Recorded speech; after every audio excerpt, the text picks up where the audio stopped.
The Far East, a spot on the map half a world away from the heartland of the Lone Star State. But what may come as a surprise is two countries in this region are major players in importing a wide range of agriculture goods from the U.S. A recent trip to Taiwan and Japan by 12 Texas Farm Bureau representatives turned into a red carpet reception. A friendly atmosphere tied in with the fact that people in both countries love U.S. products and are demanding more. I see a lot of future here in the Far East because they're developing countries.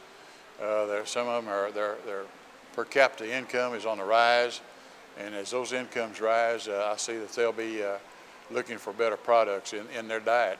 It's no secret that Japan is a big player when it comes to U.S. food and agriculture exports. What is seldom heard is the tiny country of Taiwan is also a top destination.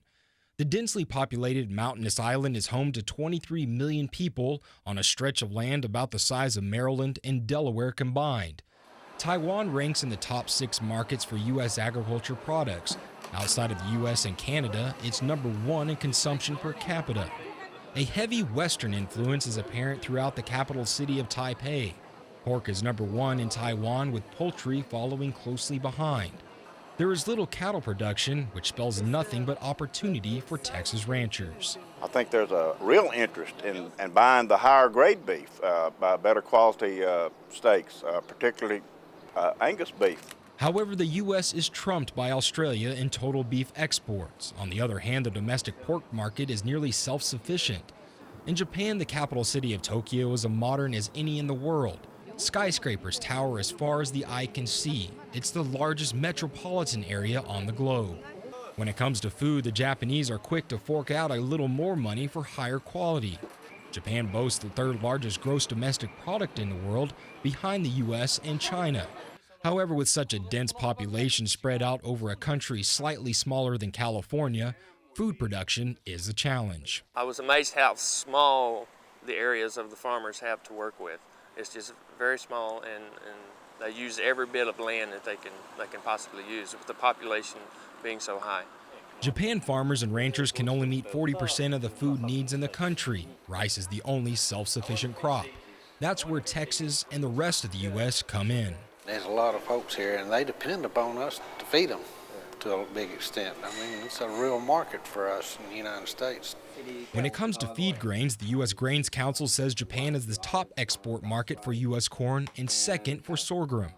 On Japan's mainland, average farm size is 1 to 3 acres. It's on Japan's northern island of Hokkaido where the majority of the country's agriculture production takes place.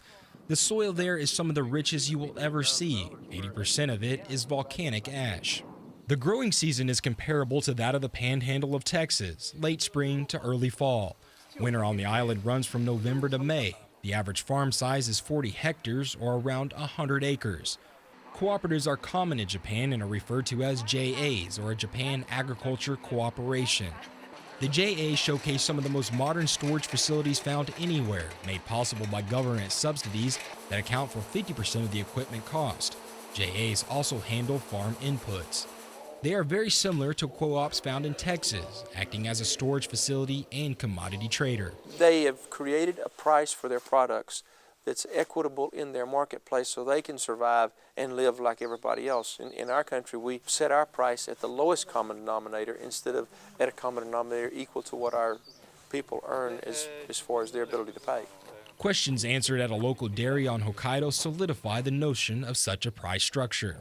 Milk prices in the U.S. now probably range from $14 to $16 per hundredweight. He was getting close to $40 per hundredweight if he would sell directly to the processor. The prices their farmers receive seem to be good prices, but they do seem to need our product. Seafood is the main staple in Japan. Established in 1935, the Tsukiji market is the world's largest seafood market. Some 4,000 metric tons of perishable foods are sold at the market every day. When it comes to beef, Japan produces about 43% of its own market. Australia matches that amount, while the U.S. rounds out the rest. Over the last couple of years, you can see on the graphs that the beef coming in from the United States is increasing every year. If we can ever get the ban lifted from U.S. and extend the age up to 30 months, we could have a real big impact on the cattle industry here in Japan. Snook refers to the time when Japan was the largest importer of U.S. beef. The country stopped the imports after mad cow disease was detected in an American herd in late 2003. It's only resumed limited imports since then. Tokyo agreed in 2006 to resume U.S. imports from cattle under 20 months. In dealing with pork, the country does produce over half its own market, with the U.S. coming in second. Campaigns to promote U.S. meats in grocery stores and restaurants are common.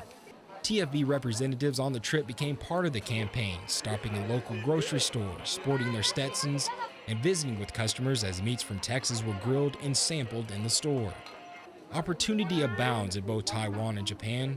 These Far East neighbors will always be in need of resources from the outside world.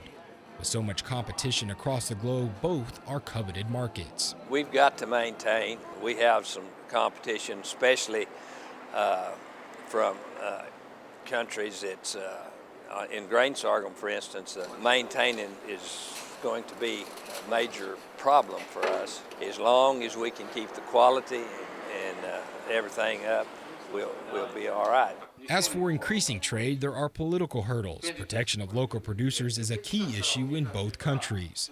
However, a void must be filled that neither country can reach on its own. Some of the farm organizations may have been a little intimidated by us being here.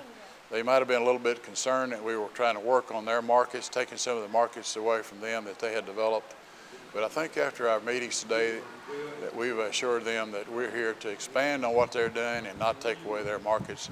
In the end, the trip sparked a lot of interest among both Taiwanese and Japanese producers, who may find themselves on a trip to the Lone Star State in the near future. For TFB News, Matt Felder, Tokyo.